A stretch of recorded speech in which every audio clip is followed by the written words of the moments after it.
Champions, welcome back to English Mindset. Before we begin today, I want you to think about something. When someone says the word entrepreneur, what image appears in your mind? Maybe a young man in a Silicon Valley office. Maybe a CEO in an expensive suit standing in front of a glass building. Maybe someone with a famous name, a famous face, a famous story that everybody knows. Now I want you to erase that image completely. Because today I am going to tell you about an entrepreneur whose story makes every modern business legend look small by comparison. A woman who built a trading empire that stretched across 3 continents, Arabia, Africa, and Europe, at a time when most women were not even allowed to speak in public without permission. She lived over 1400 years ago. She had no laptop. No internet. No bank account. No legal protection for her business. No title. No formal education in commerce or trade. And yet, she became the wealthiest, most respected, most powerful businessperson in all of Arabia. Her name was Khadijah bint Khuwaylid. And this is her full story. Khadijah was born in the city of Mecca, in Arabia, around the year 555 CE. Mecca at that time was not just a city, it was the commercial heart of the ancient world. Trade caravans passed through it constantly, carrying silk, spices, gold, leather, and grain between the great civilizations of the time. Her father, Khuwaylid ibn Asad, was himself a respected merchant and a man of strong character. From a very young age, Khadijah sat close to the conversations of trade, listening, observing, learning. She understood numbers. She understood people. She understood the invisible thread that connects trust and commerce, that no business survives without both. When her father passed away, something happened that changed the direction of her life permanently. He left behind his trading business. And Khadijah, in a society that had never seen a woman run an enterprise of any significant size, made a quiet, fearless, extraordinary decision. She decided to run it herself. Not as a figurehead. Not with a man managing things behind her. She took complete control. She studied the trade routes. She built relationships with merchants across regions. She hired agents to carry her goods across the desert, negotiated prices, managed supply chains, and made the financial decisions that determined whether the business lived or died. And she did not just survive. She thrived. Within years of taking over her father's business, Khadijah had expanded it far beyond anything it had been before. Her trading caravans were among the largest and most profitable leaving Mecca. Her name became known not just in Arabia, but in the trading cities of Syria, Egypt, and beyond.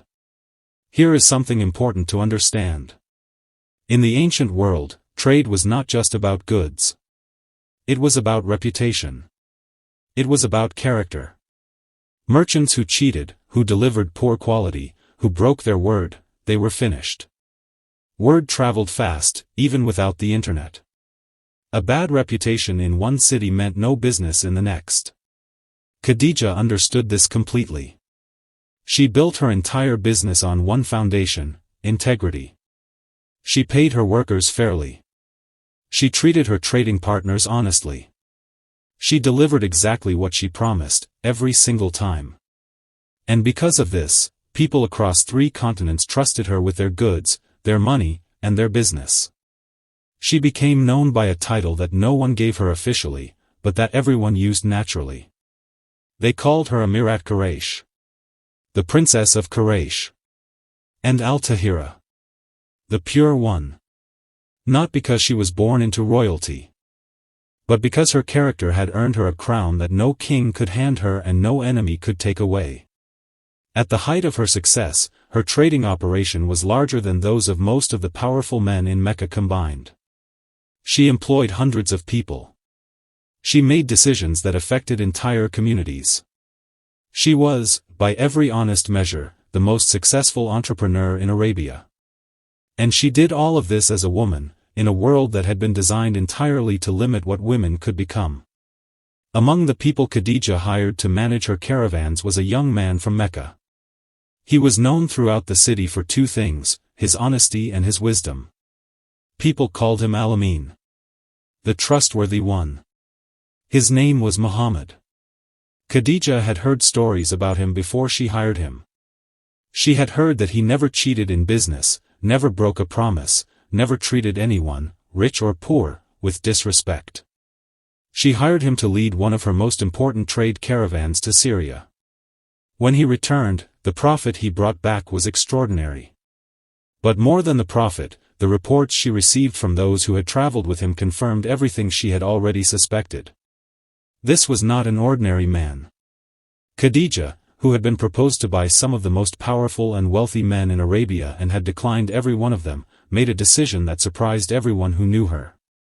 She proposed to him. Not out of loneliness. Not out of impulse.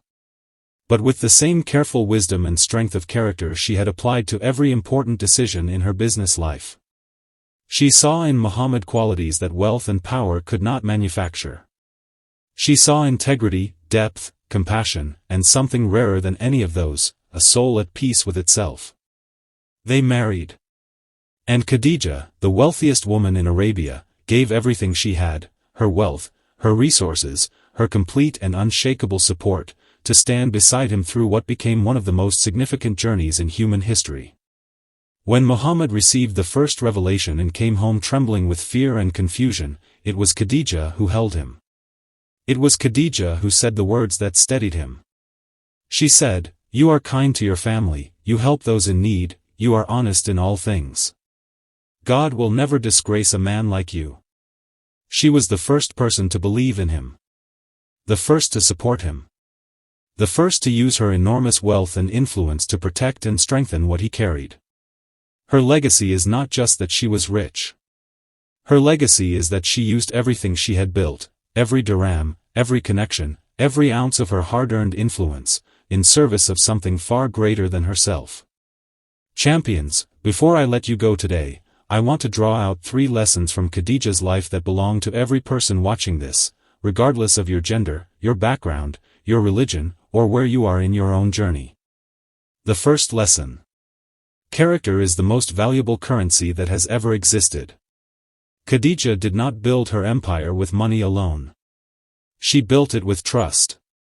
With honesty. With a reputation so solid that people across 3 continents chose her over every competitor. In your own life, in your career, your relationships, your English learning journey, the people who will open doors for you are never the ones impressed by performance. They are always the ones who trust your character. The second lesson. Real strength is quiet. Khadijah never needed to announce herself. She never fought for recognition or demanded that the world acknowledge what she had built. She simply built it, with complete focus, complete integrity, and complete indifference to the approval of people who had already decided what a woman could and could not be. The world noticed anyway. The third lesson. The greatest use of everything you build is what you give it to. Khadijah had wealth, power, and influence that most people spend their entire lives chasing. And when the most important moment of her life arrived, she gave all of it away. Not because she had to. Because she chose to. Because she understood, with the wisdom of a woman who had seen the whole world of commerce and found it beautiful but not enough, that the deepest form of success is always about impact. Always about legacy. Always about what remains after you are gone. Khadijah bint Khuwaylid passed away in Mecca in 619 CE. Muhammad grieved her so deeply that he called that year the year of sorrow. But what she left behind was not sorrow. It was a model of womanhood, of leadership, of commerce, and of love that 14 centuries have not been able to diminish. She was, and will always remain, one of the greatest human beings who ever lived.